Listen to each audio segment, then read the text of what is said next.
guys, welcome to my YouTube channel. I am Singlish Guru Mariyam. आज मैं आपको प्रेजेंट इंडेफिनिट टेंस के बारे में पढ़ाने जा रही हूँ। So I think you will try to understand it and if you like my videos so I think please subscribe me and like me and share me also and after it I will teach you. देखिएगा आप present indefinite tense को कैसे पहचानें। सबसे पहले मैं आपको बताती हूँ डेफिनेशन के बारे में। English medium students, academic students, उनके लिए the tense which tells us about routine work और हैबिट, ऐसा टेंस जो हमें रूटीन वर्क या हैबिट के बारे में बताता है। रूटीन वर्क मतलब जो भी काम हम लोग डेली करते हैं उनके बारे में बताता है या हमारी आदतों के बारे में बताता है। उस टेंस को प्रेजेंट इंडेफिनिट टेंस कहते हैं। और हिंदी में पहचानेंगे कैसे, तो इसके लिए मैं आपको बताती हूँ आइडेंटिफिकेशन। कैसे इसको आइडेंटिफाई करेंगे, तो जब भी आपके सेंटेंस के लास्ट में ता है, ती है, ते है आदि शब्द आ जाए तो आपका सेंटेंस कौन सा होगा? Present indefinite tense. नेक्स्ट, आपके टेंस की हेल्पिंग वर्ब क्या होती है? तो हेल्पिंग वर्ब आपको जानना चाहिए डू और डज होती है।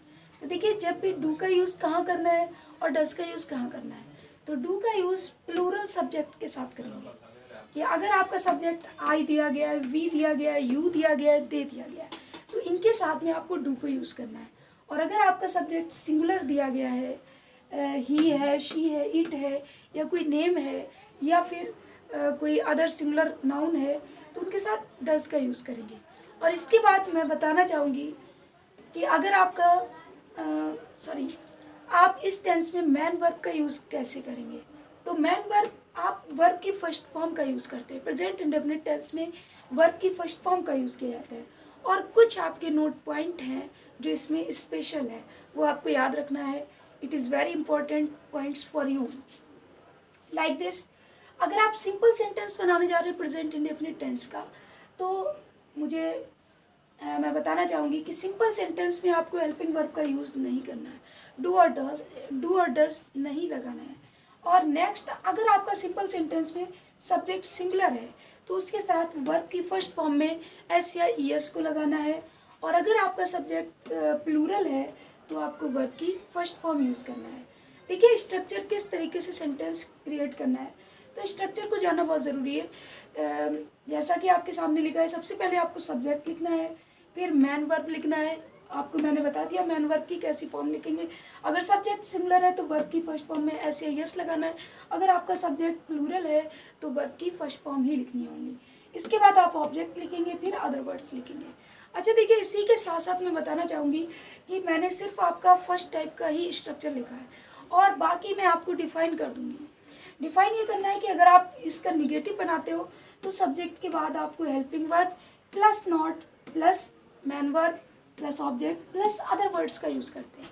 और अगर आप इसका इंटेरोगेटिव क्या से शुरू होने वाला बनाते हैं तो सबसे पहले हेल्पिंग वर्ब, फिर सब्जेक्ट, फिर मैन वर्ब, फिर ऑब्जेक्ट, फिर अदर वर्ड्स का यूज़ करते हैं। और एट लास्ट आपको क्वेश्चन मार्क श्योर लगाना है। नेक्स्ट, अगर आप WH टाइप्स इंटेरोगेटिव बनाते हैं तो सबसे पहले क्वेश्चन वर्ड लिखना है, फिर हेल्पिंग वर्ब लिखना है, फिर सब्जेक्ट लिखना है, फिर मैन वर्ब लिखना है, फिर ऑब्जेक्ट, फिर अदर वर्ड्स, उसके बाद क्वेश्चन मार्क। अब देखिए, for the example I will define you. जैसे लिखा है वह कैरम खेलता है, तो वह आपके सेंटेंस में वह आपका सब्जेक्ट है, वह को लिखा ही, और इसके बाद खेलना प्ले जो कि मैन वर्ब है, और ही आपका सिंगुलर सब्जेक्ट है। कैसा है? Singular subject. इसलिए सिंगुलर सब्जेक्ट है तो वर्ब की मैन वर्ब की फर्स्ट फॉर्म में एस या ई एस को ऐड करना है। देखिए, ई एस यहाँ पर ऐड नहीं किया जा सकता है, इसलिए आप क्या ऐड करेंगे? वर्ब की फर्स्ट फॉर्म में एस को ऐड करेंगे। तो ही प्लेज लिखना है, he plays carrom. And the next I want to tell you that मैं उसे नहीं जानता हूँ या मैं उसे नहीं जानती हूँ। तो देखिए, मैं की होती है आई, और आई के साथ आपको यूज़ करना होता है डू, जैसा कि आपको बताया गया है। और निगेटिव बनाना है तो आपको नॉट लगाना है, और वर्ब की मैन वर्ब की फर्स्ट फॉर्म यूज़ करनी है। तो आई डू नॉट नो, और फिर आपका ऑब्जेक्ट आ जाएगा, I do not know he. Next, आपको बताना चाहूँगी, अगर सेंटेंस आपका क्या से स्टार्ट हुआ है तो मुझे पता होना चाहिए आप लोगों को कि सबसे पहले आपको हेल्पिंग वर्ब का यूज़ करना है। तो हेल्पिंग वर्ब डू या डज का यूज़ करेंगे। और जैसा कि आपका सेंटेंस लिखा है कि आप रोज़ नहाते हो, क्या आप रोज़ नहाते हो?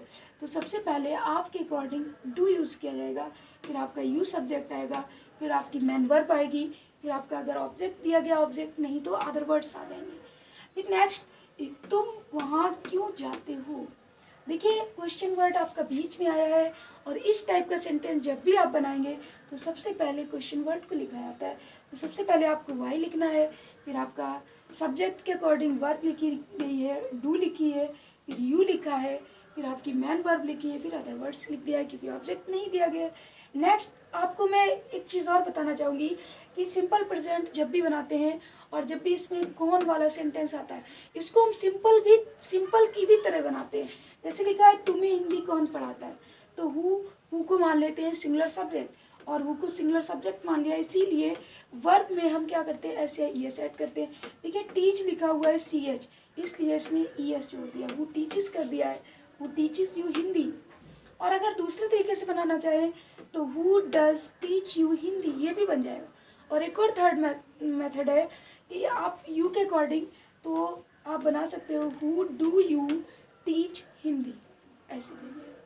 सो I think your tense is finished, and now thank for watching to me.